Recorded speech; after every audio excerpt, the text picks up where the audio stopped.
House of Lords proving itself to be completely out of control on a vote on the UK Internal Market Bill yesterday. Now, I know some of you, and I do enjoy reading your comments, say this doesn't matter.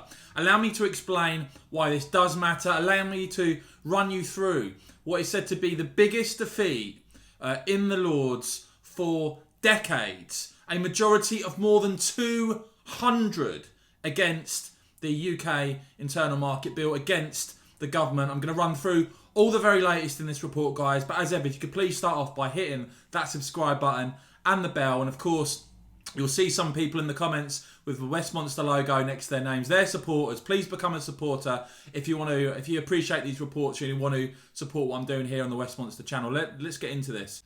Now, let's just remind ourselves, the UK Internal Market Bill was with the ability to override elements of the rotten withdrawal agreement was necessary because, as Boris Johnson, the Prime Minister himself, pointed out, the EU had essentially been making threats to the economic and territorial integrity of the UK. And I noticed, by the way, when these threats were being made in the negotiations and it came out, you didn't see the great and the good lining up to intervene then, did you? But they seem to have a lot to say about the UK Internal Market Bill. A bill, let's not forget, that has already passed third reading in the House of Commons on a vote by MPs of 84. And yet, as I'm about to come on to, in the Lords, a regret motion passed with a majority of more than 200. Now, before, and I know some of you guys say it doesn't matter, before you dismiss this, just look at what James Forsyth, the political editor of The Spectator, who's very plugged into the government, look at what he said about this. He said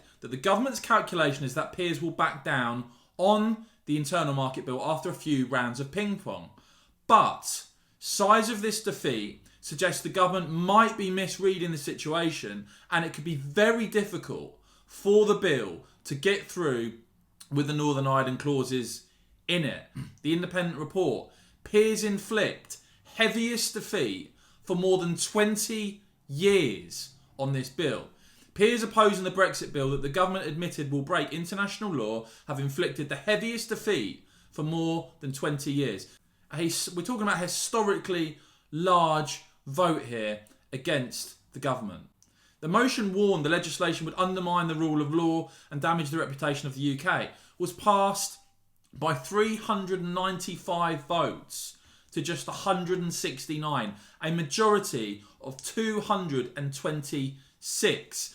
The regret motion had with the wording within it, but this House regrets that Part 5 of the bill contains provisions which, if enacted, would undermine the rule of law and damage the reputation of the United Kingdom. Allow me to break down, because it's a familiar story yet again, allow me to break down how this vote went. I mean, you start off, when you look at who voted for the regret motion, i.e. against the UK Internal Market Bill as it stands, 81, that's right, 81 Liberal Democrat peers. That is farcical. When you look at the level of support that Liberal Democrats had, for instance, in the last opinion poll that I saw with YouGov, they were on 6%. The Brexit Party, comparatively, were on 5%. The Green Party, I think, as well, were on 6%. And you're talking about 81 Liberal Democrats in this vote? That alone is bonkers. Then you go a bit further along. 137 Labour peers voted for the regret motion. I know this is going to annoy you. 39 Conservative peers voted for the regret motion, effectively against the UK Internal Market Bill as it stands. Oh, and of course, 7 bishops. Among those who voted against it were Lord Barwell.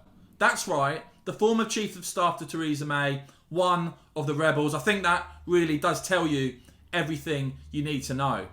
Now, in terms of who actually voted against it, and who essentially voted to support the UK Internal Market Bill, as I said, it was only 169 in total, 157 Conservative peers. You had some new faces in there as well, non-aligned. You had Baroness Fox of Buckley, my former Brexit Party MEP colleague Claire Fox. Baroness Hurry, former Labour MP, of course, Kate Hurry, another Brexit hero. But completely, despite the sort of influx of a few, sort of a smattering of Brexiteers recently, there you have it. 395 versus 169, a 226 majority against the UK Internal Market Bill as it stands for this regret motion. And I'll say it again. In terms of the House of Commons, 84 strong majority. The Constitution Unit pointing out huge defeat in the House of Lords on the Internal Market Bill.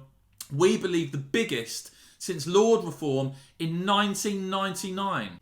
With, as I said, 395 opposing the government, only 169 supporting, a margin of 226. The Constitution Unit saying the biggest prior defeat was by 191 on the counter-terrorism bill in 2008. So this is a historically high vote, defeat, whatever you want to call it. And as has been pointed out, the regret motion against the UK Internal Market Bill passing on its own means nothing, but it signals trouble ahead when peers start voting on amendments at report stage, which is said to be in about mid-November. And I'll just go back again to what James Forsyth said. Government's calculations is that peers will back down on the Internal Market Bill after a few rounds of ping-pong, but the size of the defeat suggests the government might be misreading the situation, and it could be very difficult for the bill to get through with the NI clauses in it. And I've mentioned, I've done a few stories recently about the Lords, guys, because I simply do not think, surely, that this is sustainable. When you're looking at defeats now, and I reported on one the other day that was over 100. I thought that was a lot. 226. Are you having a laugh?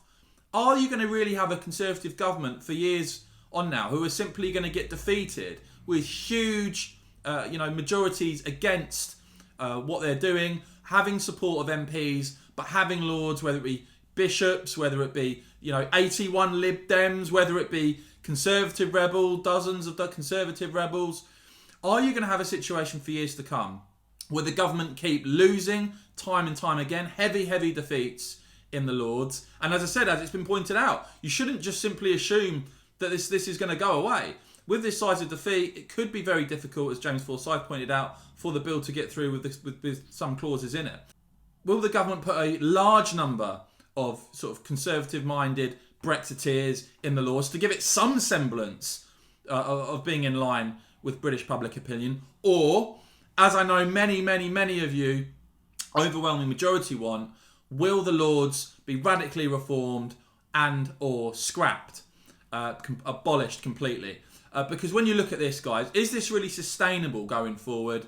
Let me know what you think. Let me know what you think in the comments, guys. As I say, I do enjoy hearing your feedback on this. But as I say, a historically large defeat here for the government, more than 200 in the Lords. Surely this cannot be allowed to go on for years and years to come. Let me know what you think. And as ever, guys, if you want to support my work, please consider hitting that join button. Hit the thumbs up as well, but hit that join button if you want to be a supporter. Helps me do, reports on this channel on near enough a daily basis. Would really appreciate that. And of course, as ever, thank you very much for watching.